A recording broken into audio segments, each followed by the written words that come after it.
Hey guys, welcome back to our channel and welcome to Soup Week, a week where I'm going to share 5 nights of 5 different soup recipes that you can make for dinner and for your freezer.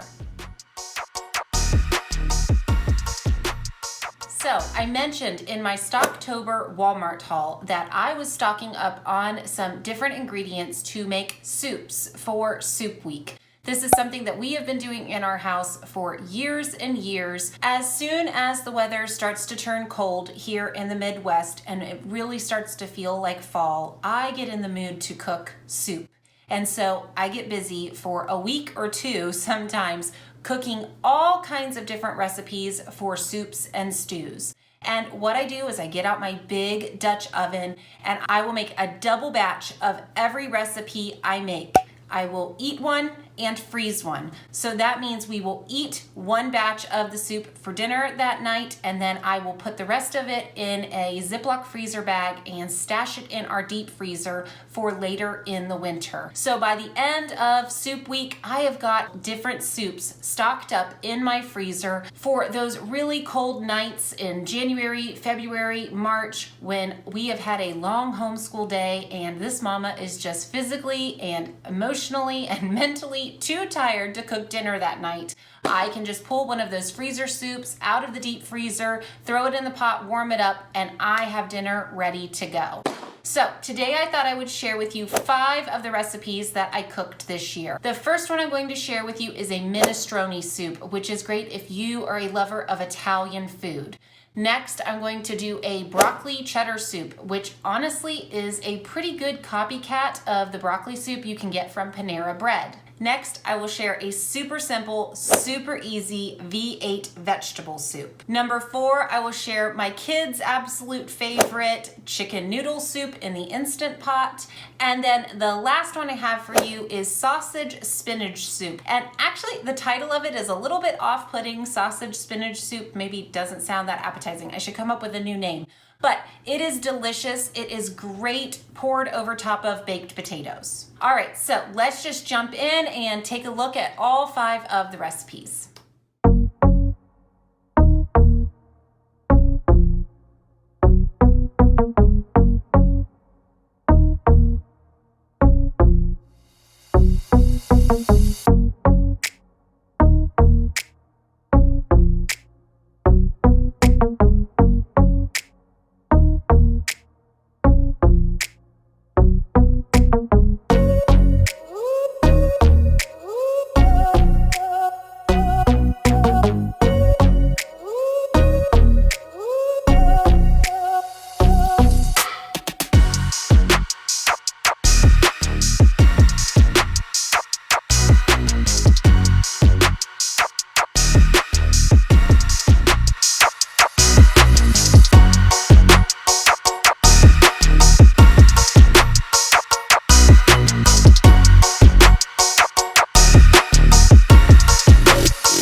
Okay guys, well that wraps up Soup Week. Those are 5 soup recipes that you can do 5 nights in a row in your home, and you can do a big double batch of this soup. Eat one tonight, freeze one for later on in the winter. Now, I will make sure to share links for all of the recipes that I shared today down below in the description box, as well as on my website. As always, if you liked this video, please give it a big thumbs up, like it below. If you haven't done so already, please subscribe to our channel and leave us a comment. I would love to hear from you. I hope you're having a great week. See you later.